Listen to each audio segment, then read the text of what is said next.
5 anys després de la publicació de la seqüència inicial del genoma humà, ara s'ha desxifrat que la font de variabilitat entre les persones és 10 vegades superior del que es pensava. L'Alzheimer, Parkinson, arteriosclerosi, sida, esquizofrènia i catarates es troben entre les malalties relacionades amb els gens repetits. Bon dia, doctor Estivell. Bé, a la llum dels darrers descobriments que tot just acabeu de donar a conèixer sobre el genoma humà, quins avenços expliquen ara la diferència entre els individus respecte al que ja se sabia fins ara?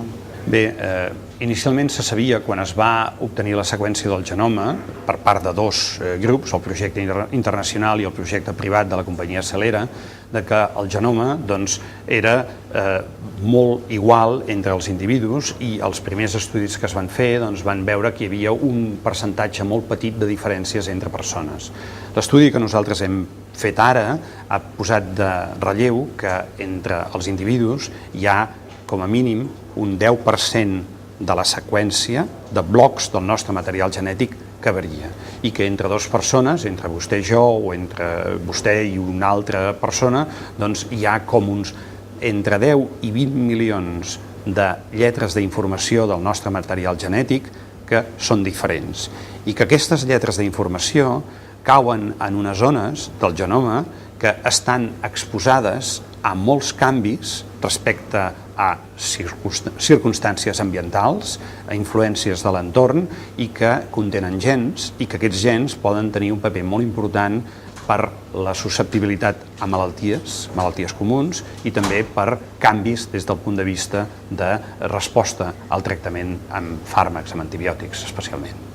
Quins camps d'aplicacions mèdiques i farmacològiques s'obren a partir d'aquesta nova recerca? Bé, una de les coses més importants és que nosaltres sabem que la resposta dels pacients als fàrmacs és diferent, que la majoria dels medicaments que donem no van bé a totes les persones, que els fàrmacs donen efectes secundaris molt sovint i això és probablement degut a variabilitat individual respecte a la resposta farmacològica i molta d'aquesta variabilitat està segurament en moltes d'aquestes regions del genoma que hem identificat que són variables entre les persones. El camp de la farmacogenòmica, el camp de poder fer una medicina més individualitzada des del punt de vista de la terapèutica, el tenim molt a prop si ara sabem utilitzar aquesta informació per tal de estudiar la variabilitat en la resposta als fàrmacs. Una altra de les aplicacions immediates és que fins ara nosaltres hem pogut fer diagnòstics prenatals, o sigui, diagnosticar a nivell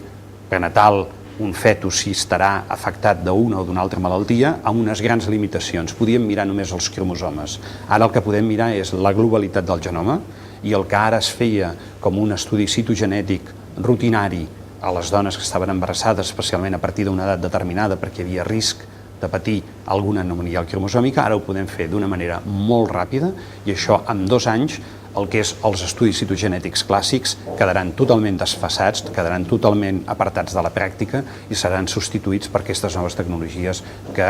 hem contribuït a portar. Quina és l'aportació concretament del vostre centre de regulació genòmica dins tota aquesta recerca que ha sigut internacional? Però nosaltres hem tingut la sort que